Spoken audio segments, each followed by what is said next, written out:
You know, when we watch Lilo and Stitch, our eyes are almost instinctively drawn to two characters, the charming, slightly weird little girl, and the chaotic blue alien who destroys everything in his path. Their adventures, their friendship, that's the engine of the plot, of course. But while they are in the spotlight, something else is constantly flickering in the background, a blurry backdrop of anxiety, unpaid bills, and a desperate struggle. That blurry background is Nani. So, here's what I propose. Let's shift the focus for a moment. Let's look not at the main characters, but at her specifically. What if her story holds the answer to a question many of us ask ourselves? How can you possibly be a pillar of support for others when the ground is crumbling beneath your own feet? So today, that's exactly what we're going to do. We are going to bring that blurry figure to the foreground. We'll follow her story not just as a plotline, but as a rising wave of pressure that builds and builds, and seems like it's about to break her, only to discover in the end, not a tragedy, but an unexpected and powerful source of strength. On the surface, it's obvious.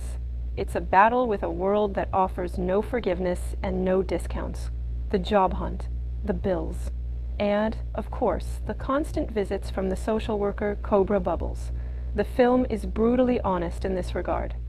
Nani is a modern-day Atlas, holding not a mythical sky on her shoulders, but a very real, very heavy world of daily and financial problems. And we don't just observe it, we feel it. Every failed job interview, every disapproving glance from Cobra Bubbles isn't just a setback. It's another stone placed on her shoulders. The tension slowly but surely builds. But the real war isn't fought in offices or on the beach. It's waged within. We're used to thinking of heroism as something epic, going on a quest, defeating a dragon, saving the world.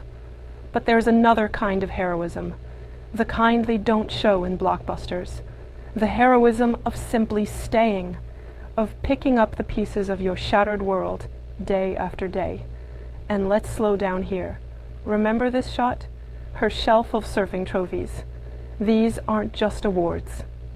They're monuments to her lost youth, to the dreams she had to put on hold.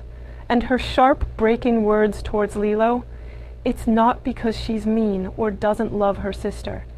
It's simply all the unbearable pressure she's been holding in for so long, finally bursting out.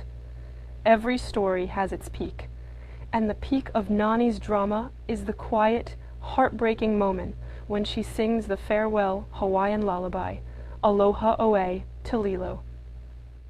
And here, it's crucial to understand the full tragedy of the situation. This is a no-win choice. On one hand, keeping Lilo with her, condemning them both to poverty and constant stress. On the other, giving her up to the state, which would provide for her materially, but take away the most important thing, her family, her Ohana. Either path is a loss. Nani's action isn't a sudden epiphany or some wise move. It's a bitter admission that she's been cornered, that she has lost. And the most painful, yet as she sees it, the most loving step she can take is to let go, to say goodbye. It is this very moment, this bitter acknowledgement of her own powerlessness, that becomes the turning point of her entire story. And so here we are, at the lowest point. Nani, a kid from yesterday, thrown into the adult world, has lost. She did everything she could, but it wasn't enough. She's singing a lullaby, saying goodbye to her sister. All her strategies have failed. So what's the point? What's the lesson? It's not in how you cope. It's in the fact that you cope. The meaning of Nani's story isn't a how-to guide for getting out of a crisis. It's a mirror for anyone who has ever woken up to find themselves alone against a life they weren't ready for. For anyone who didn't choose their burden, but has to carry it anyway. Instead of instructions, the film offers something deeper. Another brick for our inner foundation. Permission. Permission to feel that what's happening is unfair and hard. Permission to not have the answers, permission to be that kid from yesterday who is forced to be an adult today. This isn't an instruction. It's the creation of an inner space where the struggle itself, with all its pain and confusion, is recognized as valid and worthy. It's about stopping the war with yourself, to focus your energy on the war with your circumstances. Nani's true strength isn't in her ability to find a job or trick a social worker. Her unbreakable strength is that after every fall, after every "I can't do this anymore," she got up and faced another day. Not because she had a plan, but because she had love.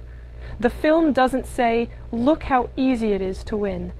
It looks at its heroine and seems to say to the world, "Look how hard it can be just to live." And the fact that you keep doing it is a heroic act in itself. The support isn't found in ready-made solutions, but in recognizing the value of the struggle itself, in recognizing that continuing on the path, despite the exhaustion and lack of answers, is not the sign of weakness. And when all instructions fail, and there are no guarantees, it was this realization that becomes the only unbreakable support. And it's at this point of absolute, honest defeat, when Nani completely surrenders, that the plot turns. Help from the outside arrives. But this isn't a lucky break that solves everything, nor is it a prize for some sudden epiphany. This is the very moment when help arrives not instead of her strength, but because of it. Because of the very strength Nani demonstrated every single day of her fight, without even realizing it. This help arrives not because she won, but because those around her saw how she fought. This help doesn't materialize out of nowhere. It is a direct response from those who witnessed the depth of her struggle. It's these kinds of hidden yet powerful stories that we try to uncover on this channel. If you enjoyed this analysis and have a new perspective on Nani's story, give this video a thumbs up and subscribe so you don't miss our next videos. There are many more stories ahead, with more to them than meets the eye. Thanks for watching, and see you next time.